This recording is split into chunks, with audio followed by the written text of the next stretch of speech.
të votimit nga jashtë. Tashmë kemi të përcaktuar, të zgjedhur edhe operatorin e shërbimit postar, do të jetë kompania DHL International Albania SPK, e cila do ta kryej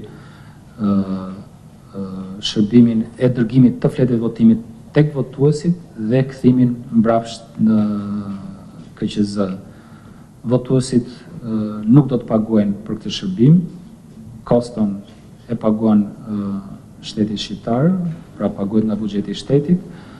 Vlera totale e kontraktimit me këtë operator është 9.2 milion euro, pra nga 12.5 milion euro që ishte fondi vënë në dispozicion të Komisionit Qendror të zgjedhjeve për kostot e këtij shërbimi, ne do të paguajmë 9.2 milion euro me një çmim mesatar për dërgesë, vajtje, ardhje 37.52 euro. Sot besoj edhe formalizojmë në një kontratë këtë marrëdhënie ndërmjet KQZ-s dhe këtij operatori. Ka filluar procesi i printimit të fletëve të votimit për votimin jashtë vendit dhe besojmë që nga komunikimi që kemi me kompaninë e cila është duke prodhuar këto fletë votimi, kompani slovene, po prodhuar në Sloveni fletët e votimit si për votimin brenda vendit, ashtu dhe për votimin jashtë vendit, por kemi filluar me printimin e fletëve të votimit për jashtë vendit dhe besojmë që midis datave 7 dhe 8 do t'i kemi këtu fletët e votimit për votimin nga jashtë dhe midis datës 8, 9 dhe 10 do të fillojmë përgatitjen e zarfave dhe gjithë dokumentacionit tjetër i cili do të dërgohet votuesve jashtë vendit, duke shpresuar që gjithë ky proces të realizohet brenda datës 15 ose 17 prill në afatin më maksimal. Është kohë e mjaftueshme sipas edhe parashikimeve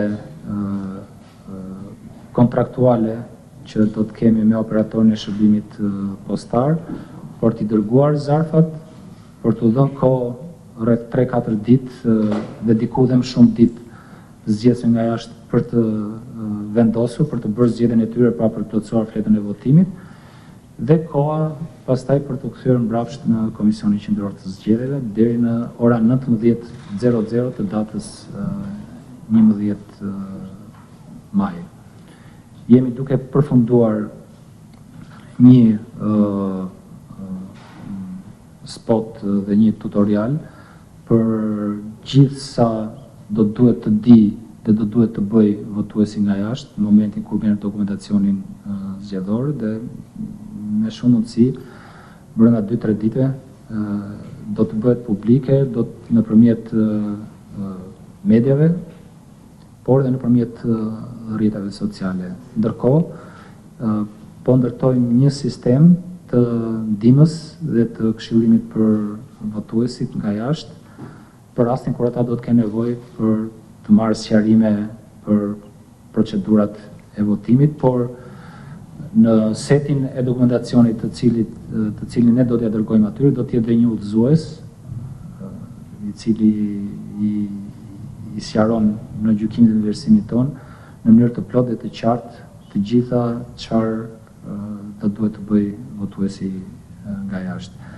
Kemi përcaktuar tashmë edhe vendin e numërimit dhe të përgatitjes më së pari të dokumentacionit zgjedhor për votimin nga jashtë. Sigurisht është bërë publike, do të jetë Pallati i Sportit Feti Borova tek Parku Olimpik i Tiranës.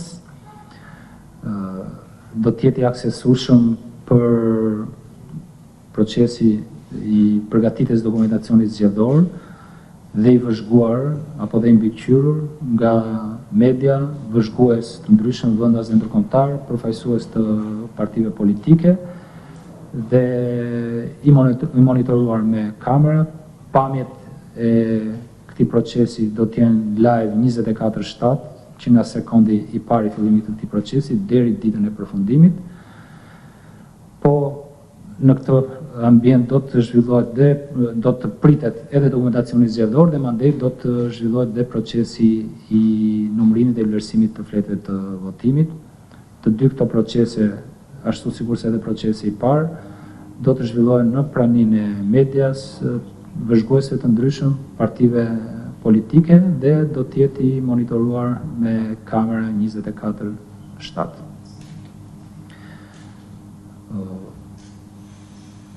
Edhe një dhënë e fundit lidhe me votimin nga jashtë, numri përfundimtar i votuesve nga jashtë në listë është 245.935. Pra, pas vlerësimit të disa kërkesa për disa ndryshime dhe disa korrektimeve të karakterit teknik dhe material, këtë numër kemi, 245.935 zgjedhës në listën e votuesve nga jashtë. Po, pyetje? Mola Luku Oranjuz, zoti Celibashi ju sapo tha që ka nisur dhe prodhimi i fletës votimit, ndërkohë që kemi edhe disa kandidatë të cilët janë tërhequr nga gara. A është vendosur emri i tyre në fletën e votimit që po prodhohet aktualisht apo keni proceduar ndryshe?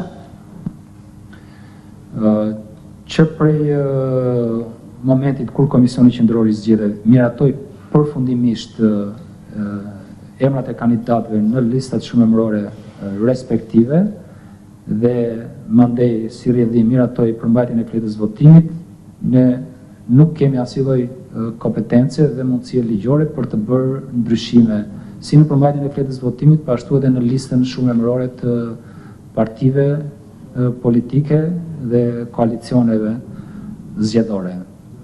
Kjo është një çështje pasaj që do të jetë objekti i vlerësimit në momentin kur ne do të shpallim rezultatin e zgjedhjeve.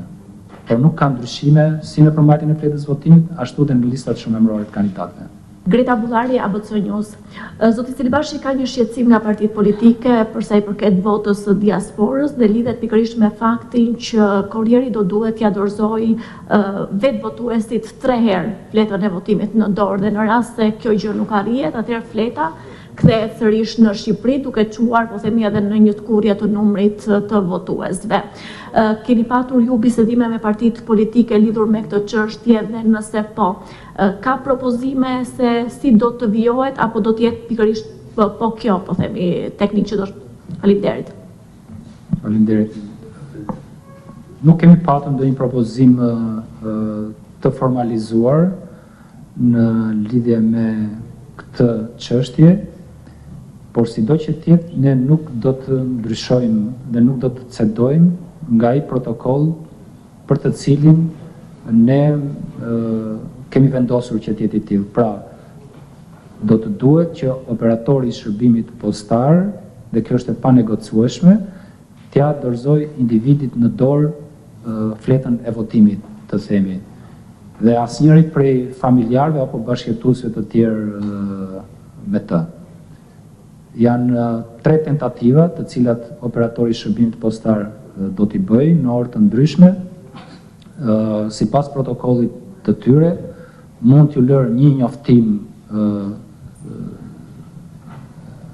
njoftim zgjedhësit të cilin ai nuk e gjen në banesë për t'u paraqitur zgjedhësit tek një pikë e operatorit të shërbimit postar për të vajtur për ta trequr, për të shkuar për ta trequr fletën e votimit, por në çdo rast kundrejt paraqitjes së një dokumenti identifikimi. Pra, me pak fjalë, në çdo lloj rrethane, operatori i shërbimit postar do duhet t'ia dorëzoj fletën e votimit individit i cili do duhet t'i prezantojë operatorit të shërbimit postar dokumentin e identifikimit që është vërtet personi i cili ka emrin në zarfin përkatës. Dhe mendoj që këtë e kemi bërë mirë dhe kështu do duhet ta bëjmë, sepse kemi të gjitha garancitë që fletët e votimit nuk do të përfundojnë tek individë ndryshme apo në zyra, po do të përfundojnë në dorën e vetë votuesit. Pastaj se çfarë bën votuesi është në gjykimin e vlerësimit dhe në të drejtën e tij. Po ne do të sigurohemi që e merr fletën e votimit vetë personi, vetë votuesi.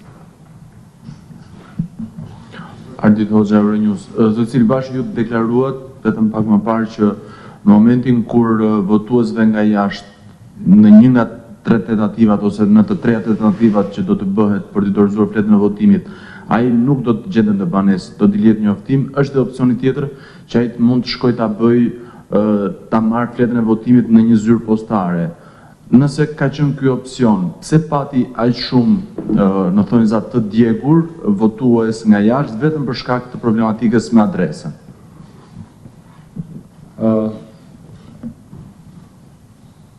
Mendoj që nuk është se kam ndonjë lidhje, por gjithsesi ne jemi duke diskutuar, akoma nuk e kemi finalizuar nga pikpamja formale marrëdhënie kontraktuale me operatorin e shërbimit postar.